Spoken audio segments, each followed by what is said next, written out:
এখন তো ডবল ইঞ্জিনের সরকার, এখন হচ্ছে গিয়ে রাজ্য সরকার কেন্দ্র সরকার একই রাজনৈতিক দলের হওয়াতে সাধারণ ছাত্রছাত্রীদের ভবিষ্যৎ নিয়ে ছিনিমিনি খেলতে অনেক বেশি সুবিধা হতো। শিক্ষায় বেসরকারিকরণ করলে কর্পোরেটের পকেট ভরবে, এটাই আসলে আমরা আগেও বলেছিলাম যে তৃণমূল আর বিজেপি মানে বিন্দুমাত্র আলাদা নয়। সেই কোয়েশ্চেন পেপারের ছবি তুলে এরকম টেলিগ্রামে গ্রুপ করে হচ্ছে কি লিক করে দেওয়া হবে না পয়সার বিনিময়, মানে অ্যাসিওরেন্স কেন্দ্রের সরকার বা কেন্দ্রীয় শিক্ষামন্ত্রক দিতে পারবে তো? গরিব কৃষক ঘরের চাষি ঘরের ছেলেমেয়েরা যারা ওয়েস্ট বেঙ্গল জয়েন্ট দিয়ে চান্স পেত, তাদের কিন্তু পড়াশোনা করার অধিকারটাকে এরা সংকুচিত করছে, করাপশনের দিকে ঠেলে দিচ্ছে। মানে ধরো কেউ 3-4 হচ্ছে গিয়ে পারেনি ক্লিয়ার করতে, তা গিয়ে বলছে আমাকে 2 লাখ টাকা 3 লাখ টাকা তো আমি প্রশ্নপত্র দেবো, মানে তার মুখের সামনে গিয়ে টোপ দিচ্ছে। বারংবার ছাত্রদেরকে প্রায় কয়েকটা অংশে ভাগ করে দিচ্ছে। আমরা তো জানতাম ছাত্রদের সবথেকে বড় সত্তা হচ্ছে ছাত্রত্ব, সেই ছাত্র সত্তাটাকে ভেঙে দিয়ে কে বড়লোক ছাত্র কে গরিব ছাত্র। দিদি, সরকারকে বলতে শোনা গেল যে তারা নাকি এবার কোয়েশ্চেনপত্র নিয়ে যাওয়ার জন্য এয়ারফোর্সকে দায়িত্ব দিচ্ছে, এই বিষয়টি সম্পর্কে কি বলবেন? আচ্ছা, যারা লিক করছে কোয়েশ্চেন পেপার তো কাউকে দিয়ে একটা সেট করাচ্ছেন, লিক তো আসলে সেখান থেকে হচ্ছে, সেইটা আবার যেভাবে হাতে হাতে করে যাচ্ছে গোটা সিস্টেমটাকে করাপ্ট করে রাখলে মানে মানে এয়ারফোর্সকে মানে আকাশপথে গেলে কি কোয়েশ্চেন পেপারটা লিক হবে না বলছে? এই গ্যারেন্টি নিতে পারবে তো সরকার? তার সিস্টেমের মধ্যে এরকম করাপ্টেড লোক নেই যে হচ্ছে যে কোয়েশ্চেন পেপার মানে মানে কি বলবো এয়ারফোর্সের মাধ্যমে মানে আকাশপথে যাওয়ার আগে সেই কোয়েশ্চেন পেপারের ছবি তুলে এরকম টেলিগ্রামে গ্রুপ করে হচ্ছে গিয়ে মানে মানে প্রচারে করে হচ্ছে গিয়ে লিক করে দেওয়া হবে না পয়সার বিনিময়, সেইটা বলতে সেইটার মানে অ্যাসিওরেন্স এনটিএ দিতে পারবে তো? কেন্দ্রের সরকার বা কেন্দ্রীয় শিক্ষামন্ত্রক দিতে পারবে তো? এটা তো একটা প্রবণতা, পয়সা নিয়ে সাধারণ ছেলে মেয়েদের জীবন নিয়ে ছিনিমিনি খেলাটা তো প্রবণতা। জয়েন্ট এন্ট্রান্স হতো আমাদের আগে রাজ্যে, সেটা বন্ধ হয়ে গেল, নিট পরীক্ষা চালু করা হলো। আমরা তো তখনও বলেছিলাম যে এই যে সেন্ট্রালাইজড এক্সামিনেশন, যেটার ভিত্তিতে হচ্ছে গিয়ে একেবারে মানে বড়লোক অংশের ছেলেমেয়ের চাকরি পাওয়ার যে প্রবণতা এবং তারপরে পড়াশোনা করার যে ঝোঁক, সেইটা হচ্ছে বেড়ে যাবে। গরিব কৃষক ঘরের চাষি ঘরের ছেলেমেয়েরা যারা ওয়েস্ট বেঙ্গল জয়েন্ট দিয়ে চান্স পেত, তাদের কিন্তু পড়াশোনা করার অধিকারটাকে এরা সংকুচিত করছে। কারণ সরকারি উপায়ে এরা পড়াশোনা করানোর থেকে পড়াশোনার প্রাইভেটাইজেশন করিয়ে দেওয়াটা অনেক বেশি এদের কাছে মূল লক্ষ্য বলে প্রতিবার আমাদের মনে হয়েছে, এবং সেই মনে হওয়া যে ঠিক সেইটা আবার এই ধরনের মানে পরিস্থিতি শিক্ষা প্রতিষ্ঠানগুলোতে এবং মানে ডাক্তার হওয়া মানুষকে যারা বাঁচানোর ক্ষেত্রে হচ্ছে গিয়ে এগিয়ে আসে, সেটার মধ্যে একটা বড় প্রভাব পড়ছে এবং মনোবল ভাঙছে সাধারণ ছাত্রছাত্রীদের। এটা একটা বড় সমস্যা এই মুহূর্তে দাঁড়িয়ে ভারতবর্ষের, মানে নিট পরীক্ষার যে কোয়েশ্চেন পেপার লিক হবে তারপরে হচ্ছে। এই মুহূর্তে আপনারা ঠিক কী বলতে চান সরকারকে, যার ফলে যে এই যে সমস্যাগুলো ঘটছে তার ফলে সরকার যদি অ্যাকশন নেয় তাতে স্টুডেন্টদের সুবিধা হবে, কি বলবেন?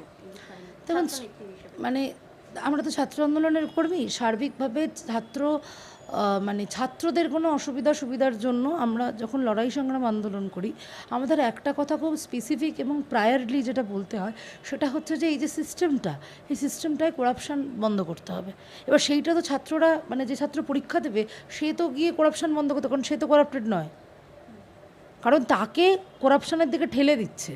মানে ধরো কেউ 3-4 হচ্ছে গিয়ে পারেনি ক্লিয়ার করতে, তা গিয়ে বলছে আমাকে 2 লাখ টাকা 3 লাখ টাকা তো আমি প্রশ্নপত্র দেবো, মানে তার মুখের সামনে গিয়ে টোপ দিচ্ছে। এবং ধরো যে ছেলেটা বা যে মেয়েটা মেধাবী কিন্তু ক্লিয়ার করতে পারেননি, আসলে মেধার তো ওইভাবে ডেফিনেশন হয় না, মানে তোমার এক ধরনের মেধা থাকতে পারে, আমার এক ধরনের মেধা থাকতে পারে, কিন্তু ধরো সে তার মতো করে আপ্রাণ চেষ্টা করেছে কিন্তু পারেনি, কিন্তু সে একটা কৃষক পরিবারের ছেলে, তার পক্ষে পয়সা দিয়ে ওই কোয়েশ্চেন পেপারটা নিয়ে আসা সম্ভব না। তাহলে একটা প্রিভিলেজড অংশের কাছে এই সরকারের মধ্যে থেকে, এই সিস্টেমের মধ্যে থেকেই তো কোনো লোক হচ্ছে সেই পেপারটা গিয়ে লিক করাচ্ছে, তাহলে সেই দায়টা তো সরকারকে নিতে হবে। শুধু দায় নিলেই হবে না, এই যে মানে করাপ্টেড চিত্রটা গোটা শিক্ষামন্ত্রকটার মধ্যে, এই যে প্রবণতা, এই প্রবণতার জন্ম দিয়েছিল কারা? এই প্রবণতার জন্ম দিয়েছিল তো এই সরকারের মধ্যে বসেছিল যারা, তারাই। নেটের পরীক্ষা মানে যখন নেট পরীক্ষা হয়, এটা তো নিচের কোয়েশ্চেন পেপার, নেট পরীক্ষার আগে কোয়েশ্চেন পেপার লিক হয়ে যায়, দিল্লি বোর্ডে স্কুল পরীক্ষার আগে আইসিএসসি সিবিএসসির সবাই কোয়েশ্চেন পেপার লিক হয়ে যায়, পশ্চিমবাংলার ক্ষেত্রে এতদিন মানে যখন উচ্চ মাধ্যমিক পরীক্ষা হয়েছে, মাধ্যমিক পরীক্ষা হয়েছে, কোয়েশ্চেন পেপার লিক হয়ে গেছে, কলেজের ফাইনাল এক্সামিনেশনে কোয়েশ্চেন পেপার লিক হয়ে গেছে। তাহলে এই গোটা সিস্টেমটা হয়তো কোথাও দাঁড়িয়ে বারংবার ছাত্রদেরকে প্রায় কয়েকটা অংশে ভাগ করে দিচ্ছে। আমরা তো জানতাম ছাত্রদের সবথেকে বড় সত্তা হচ্ছে ছাত্রত্ব, সেই ছাত্র সত্তাটাকে ভেঙে দিয়ে কে বড়লোক ছাত্র, কে গরিব ছাত্র, কে মধ্যবিত্ত ছাত্র। আসলে মধ্যবিত্ত অংশটা তো এখন বলতে গেলে ভাবতে হয়, কারণ দিন দিন আমাদের আর্থসামাজিক পরিস্থিতি যা হচ্ছে সেই পরিস্থিতির উপর দাঁড়িয়ে কে গরিব বড়লোক এটাই অনেক বেশি মানে ডিসাইডিং ফ্যাক্টর হিসেবে সুবিধা হয়। তার কারণ যে দিকে আমরা যাচ্ছি বা এই সরকার মানে এখন তো ডবল ইঞ্জিনের সরকার, এই সরকার যেদিকে আমাদেরকে নিয়ে যাচ্ছে সেটা তো দুদিন পরে তো মধ্যবিত্ত বলে আর কিছু থাকবে না। কারণ বড়লোক আরও বড়লোক হচ্ছে, গরিব মানুষ আরও গরিব হচ্ছে। তার মাঝখানে ওই স্কেপগোট করা হচ্ছে এই ছাত্র সমাজকে, যাতে তারা প্রশ্ন করতে না পারে। এই রাজ্যে যখন চাকরি নিয়ে দুর্নীতি হচ্ছিল মমতা ব্যানার্জির সরকারের আমলে, সেই সময় দাঁড়িয়ে কাদের হচ্ছে বলি হতে হয়েছে? শিক্ষিত বেকার যুবকদের।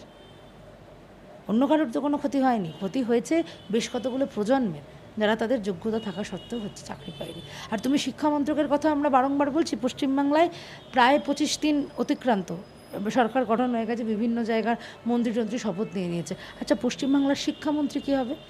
এত বড় হচ্ছে গিয়ে শিক্ষা প্রতিষ্ঠান, এত বড় হচ্ছে গিয়ে মানে শিক্ষার আঙিনা এত বড় পশ্চিমবাংলায়, এবং ডিসপুটেড।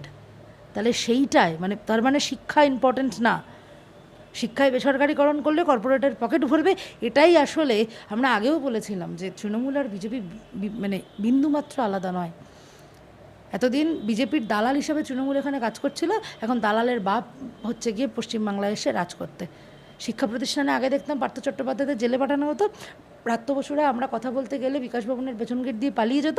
আর এখন আমি কার কাছে যাব? শিক্ষা মন্ত্রক বলতে এখন কে? Who is the education minister of West Bengal right now? কেউ না। আসলে ছাত্রছাত্রীদের ভবিষ্যৎ নিয়ে ছিনিমিনি খেলা কেন্দ্রের সরকারও খেলেছে, রাজ্যের সরকারও খেলেছে। এখন তো ডবল ইঞ্জিনের সরকার, এখন আর হচ্ছে গিয়ে সবই এক হয়ে আছে। এখন হচ্ছে গিয়ে রাজ্য সরকার কেন্দ্র সরকার একই রাজনৈতিক দলের হওয়াতে সাধারণ ছাত্রছাত্রীদের ভবিষ্যৎ নিয়ে ছিনিমিনি খেলতে অনেক বেশি সুবিধা হচ্ছে।